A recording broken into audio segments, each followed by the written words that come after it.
Bob is a sentient creature. Bob stands for bag of beliefs. And I wanted to use the idea of a creature as a kind of compositional space.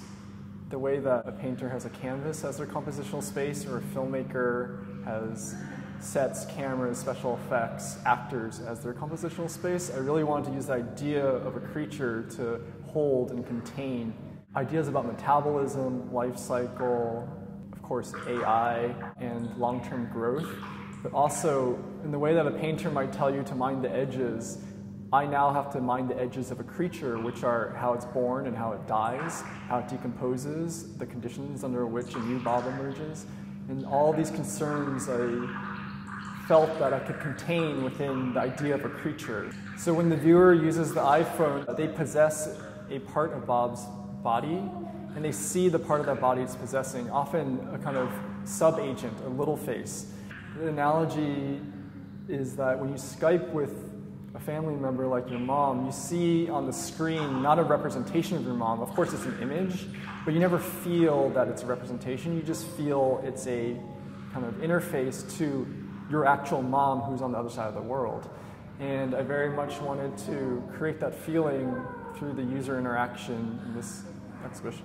So midway through the show, the exhibition will change to show the Emissaries trilogy physically in the space at the Serpentine.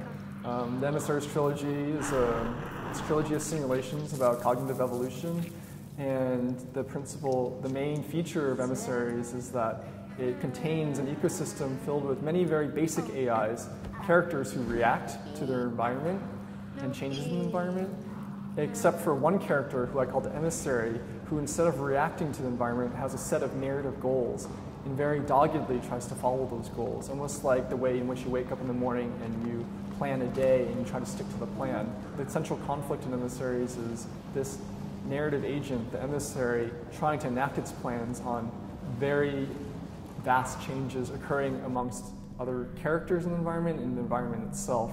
And sometimes the emissary succeeds in overcoming those obstacles and steering the environment toward its narrative goals. And other times the environment and other characters steer the emissary off course and off its script. I first became interested in making simulations when I felt a deep desire to see art that had a sense of aliveness and that could change over time and be a bit more out of control in terms of its authorship for me.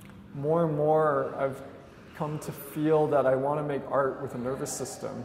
And by that I mean art that can react and learn on its own and can react to you or me as a viewer. And I think art with a nervous system starts to become something that feels sentient, that has its own agency, and you would forgive it for not behaving. We expect art in a museum or an institution to behave perfectly as planned to the perfection of the artist.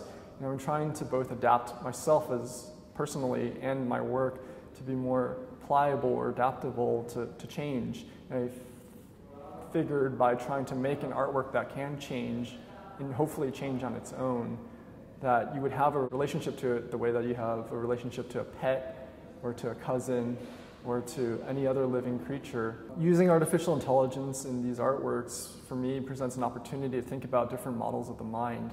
So within Bob, there isn't just one kind of AI.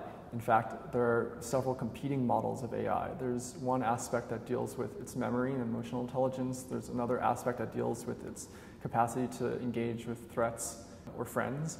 And there's the potential for Bob in the design of his body and his metabolism to accept in the future different models of AI and have those AIs run the gamut of Bob's bodily expressivity. And I'm very much interested in the idea of a society of mind, the idea that even within us, there's multiple people inside of us. The person who's inside of us who comes out when we're really hungry and can't think about anything else. There's a person inside of us who wants to nurture something. There's a person inside of us who wants to be very playful. There's a person inside of us who wants to confront a frontier and not stay at home. And I think these different people come out at different moments in our own lives, and I really wanted to model an AI that could contain all of that. And I realized that one AI cannot contain that in fact, if you combine multiple models of AI and have them compete for agency or for the spotlight, and control of the body, that you would get something closer, I think, and something more truthful to how cognition actually works.